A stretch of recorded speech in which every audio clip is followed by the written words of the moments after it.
Eu sou Zabuza, o terrível espadachim da névoa. Vocês já assistiram Naruto? Ou não? Já? Sim? Não? Decidam-se logo.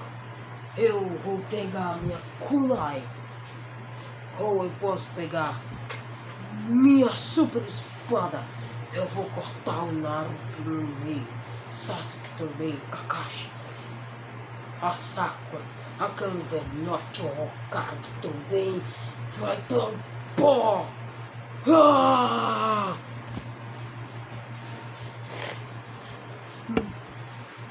Aff, eu odeio esse Naruto. Ele é tão chato, mas tão chato. Aff.